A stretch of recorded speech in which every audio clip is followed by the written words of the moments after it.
without further ado, I would like to welcome the Carl Sandburg Marching Eagle Band, led by Stuart Bailey.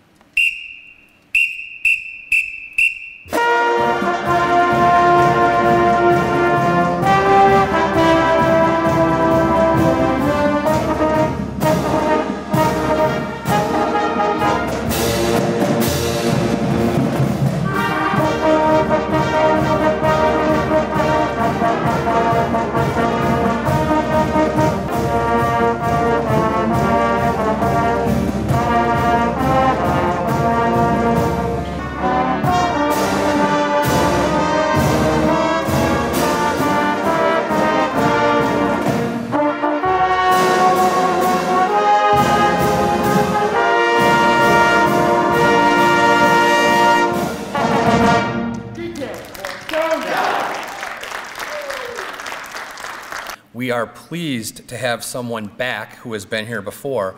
We're especially pleased because not only is he the mayor of Orland Park, but he is a veteran himself. So we'd like to introduce you to Mr. Keith Pekow.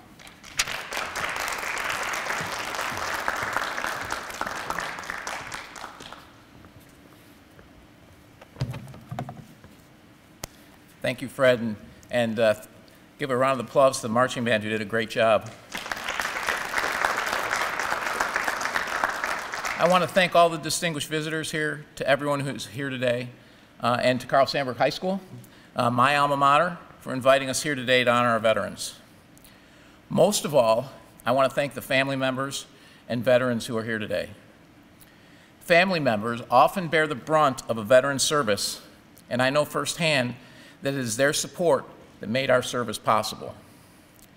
It is an honor to speak at this event honoring the men and women who have honorably served our country and those that have sadly made the ultimate sacrifice for our country, for liberty and freedom. Since before our country declared independence, men and women have been willing to make the ultimate sacrifice to protect our freedoms and our way of life. President Harry S. Truman said, "Our debt to the heroic men and valiant women in the service of our country can never be repaid. They have earned our undying gratitude. America will never forget their sacrifices." I would also like to take this moment to acknowledge any of those among us who have lost a loved one in the line of duty for our country. No words can adequately express our condolences nor console a survivor's grief. Their bravery reminds us once again of the courage of those who've served and their willingness to sacrifice on our behalf.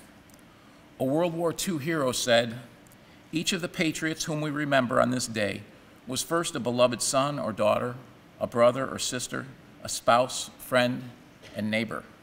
That World War II hero was President George H.W. Bush.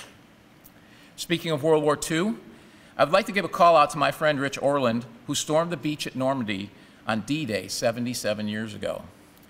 He was supposed to be here today, but last night was his birthday, and according to one of his friends, he was out a little bit too late to make it into today. But Rich, like millions of others in 4 different centuries, fought for America, where over 1.2 million Americans died for our freedoms. We can't thank Rich and all the veterans here today enough for all that you have done for us. All the veterans here today took an oath that is important to us, and it's certainly important to me. That oath says, "I will support and defend the Constitution of the United States against all enemies, foreign and domestic, that I will bear true faith and allegiance to the same, that I take this obligation freely, without any mental reservation or purpose of evasion." We took that oath of our own free will. I, like most veterans, and like many of you, find myself in a time that I did not think would ever exist in America. Our Constitution, the very foundation of our republic, is being ignored. For example, the CDC instituted a moratorium on evictions, which takes away property without just compensation in violation of the Fifth Amendment. On August 10th, the Cook County judge temporarily took away the parental rights from a woman who was not vaccinated.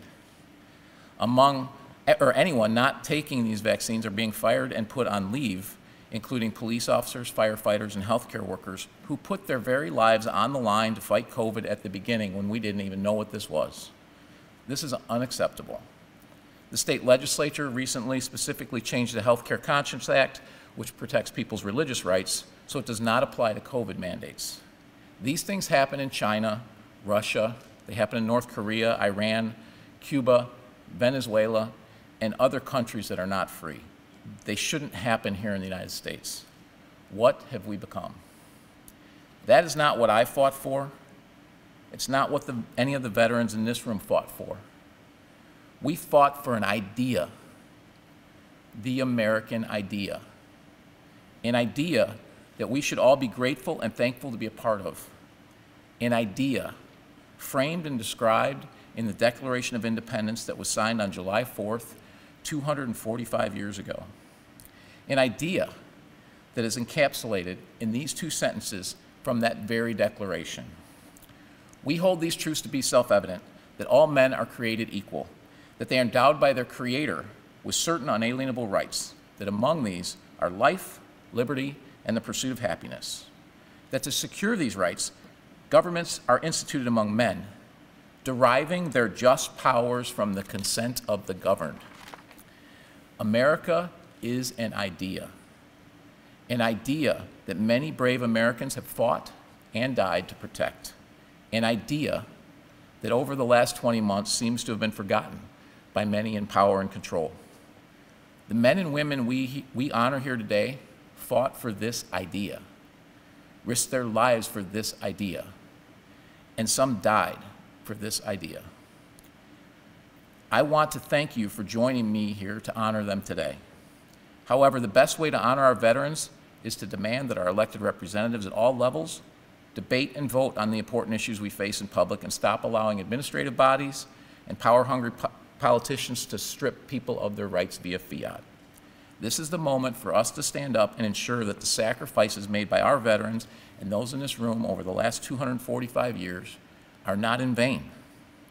We must never forget that America is an idea that we should all be grateful for.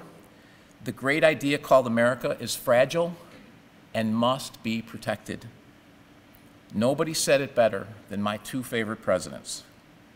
Ronald Reagan said, "Freedom is never more than one generation away from extinction. We didn't pass it to our children in the bloodstream. It must be fought for, protected, and handed on for them to do the same." Illinois' own Abraham Lincoln said, "America will never be destroyed from the outside. If we falter and lose our freedoms, it will be because we destroyed ourselves." They were both right. Freedom is not free. Thank you very much. It gives me great pleasure right now to introduce to you the chorale choir under the direction of Miss Nicole D'Onofrio.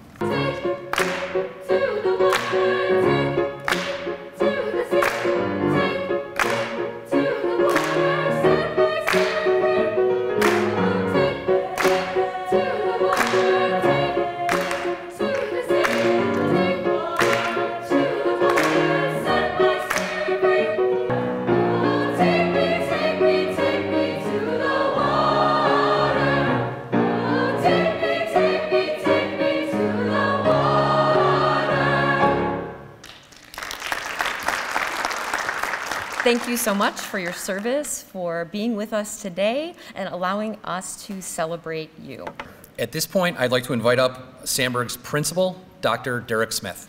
Good morning, everyone. Thank you for being here. Thank you, Mayor Pekow, first for your service, but also for taking time to share your words with us here this morning. However, this morning's biggest thank you goes out to each of our veteran attendees here today. As stated throughout this morning, we honor you and thank you for your service to our great country. We appreciate you for being here and for the learning and inspiration you provide to our students and staff this morning. I thank you again for being here, and I hope today's event opens the door for you to connect with Sandburg High School in new and meaningful ways in the future. I'm going to turn it over to a guy that I'm glad I'm speaking before, our freshman class president, Mr. Yasser Samad, to provide us with some closing words. Good morning, Mayor Pekow, beloved veterans, and respected spouses. It's a true privilege and honor to be here representing the student body of Carl Sandburg. Before beginning today, I'd like to recognize all those who have been a part of a brotherhood and sisterhood we call the United States military. Our veterans active duty service members, guardsmen, and reservists. Your service and sacrifice is what has kept our country safe and free. As a young American citizen of the United States of America, I cannot express how thankful I am for all of you who have sacrificed so much for our country and to give citizens like myself freedom and safety. It is because of all of you and all of our veterans that we are able to have a voice and use our voice as citizens of America and live in a country of peace, freedom, and safety. So today it is our privilege to say thank you to all of our American veterans for your courageous battle, exemplary service, and all you have accomplished to give our country and more. God bless you all. God bless our veterans, and God continue to bless the United States of America. Thank you.